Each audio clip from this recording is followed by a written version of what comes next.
Okay, we're back with U.S. Code 38 that the Veterans Administration is by law to comply with. So we're at subsection 4.71a, 5239, spondylolisthesis or segmental instability.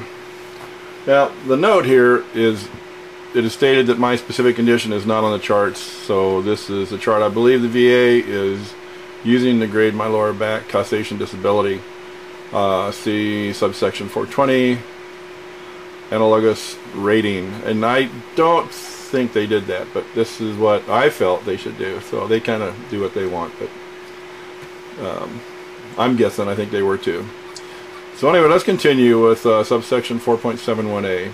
With or without symptoms such as pain, whether or not it radiates, stiffness or aching in the area of the spine affected by residuals of injury or disease, unfavorable ankylosing in the entire spine 100, unfavorable ankylosing in the entire thoracic lumbar spine 50, unfavorable ankylosing of the entire cervical spine or forward flexion of the thoracic and lumbar spine 30 degrees or less, or favorable ankylosing of the entire thoracic lumbar spine 40. Forward flexion of the cervical spine 15 degrees or less, or favorable ankylosing of the entire cervical spine 30. Forward flexion of the thoracic lumbar spine greater than 30 degrees but no greater than 60 degrees, or forward flexion of the cervical spine greater than 15 degrees but not greater than 30 degrees, or the combined range of motion of the cervical lumbar spine not greater than 120 degrees, or the combined range of motion of the cervical spine not greater than 170 degrees, or muscle spasm or guarding severe enough to result in an abnormal gait, abnormal spine contour, such as scoliosis, reverse lordosis, or abdominal kyphosis 20. Then we'll continue forward flexion.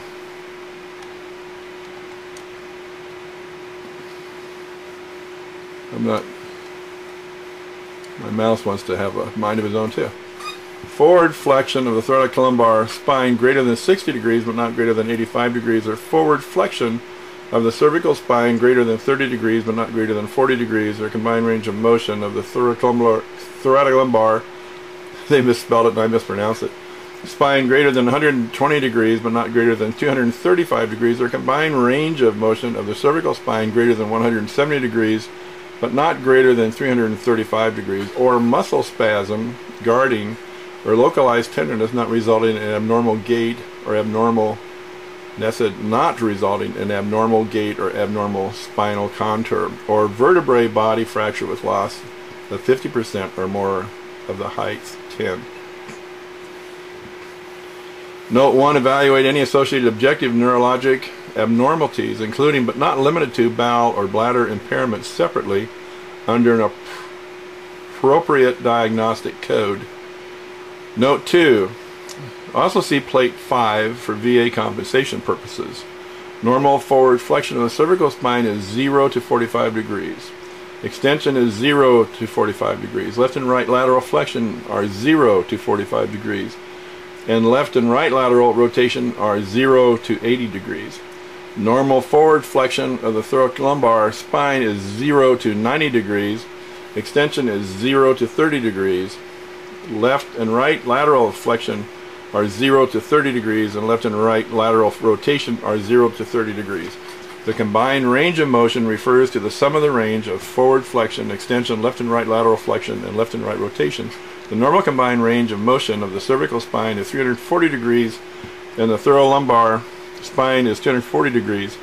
The normal range of motion for each component of spinal motion provided in this note are the maximum that can be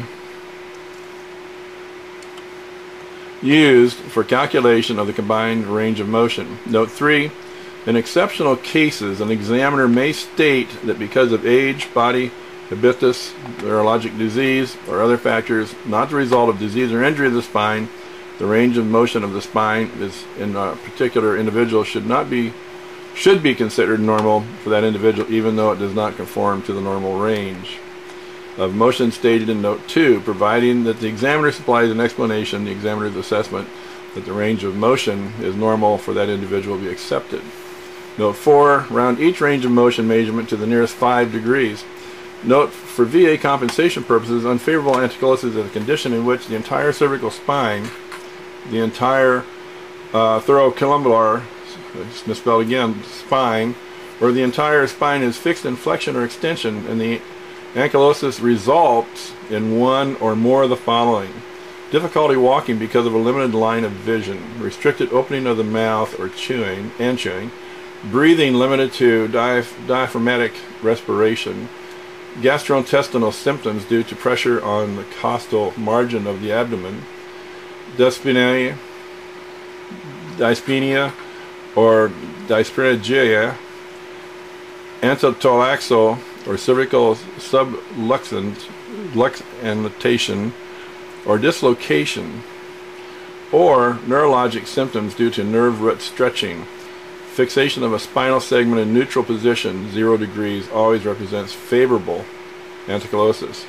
Note 6. Separately evaluate disability of the thoracolumbar and cervical spine segments, except when there is unfavorable ankylosis in both segments, which will be rated as a single disability.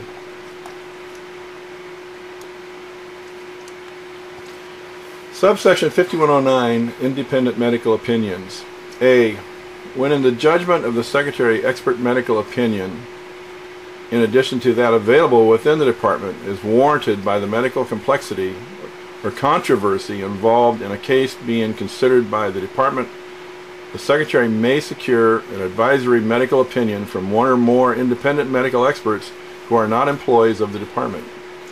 B. The Secretary shall make necessary arrangements with recognized medical schools, universities, or clinics to furnish such advisory medical opinions. Any such arrangement shall provide that the actual selection of the expert or experts to give the advisory opinion of an individual case shall be made by an appropriate official of such institution.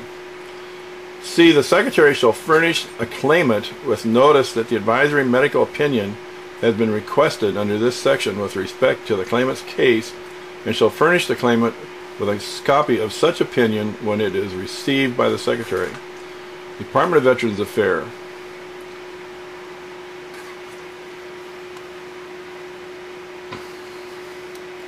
Name of veteran, VA file. This is basically just saying this is me, this is who it was written to.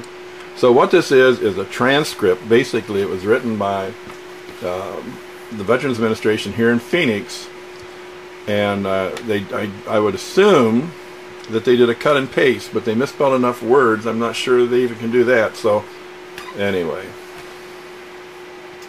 I hope the videos with the U.S. Code 38 subsections helps you if you're battling the Veterans Administration. If you haven't gone in for disability and you're looking at this as an idea, the sooner you file your claim, the quicker you're going to get. Plus, once you file a claim, that date sets in concrete how far back your disability goes.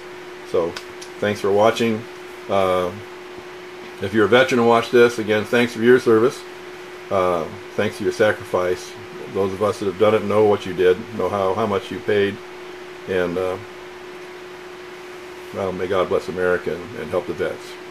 Thanks. 17. Manifesting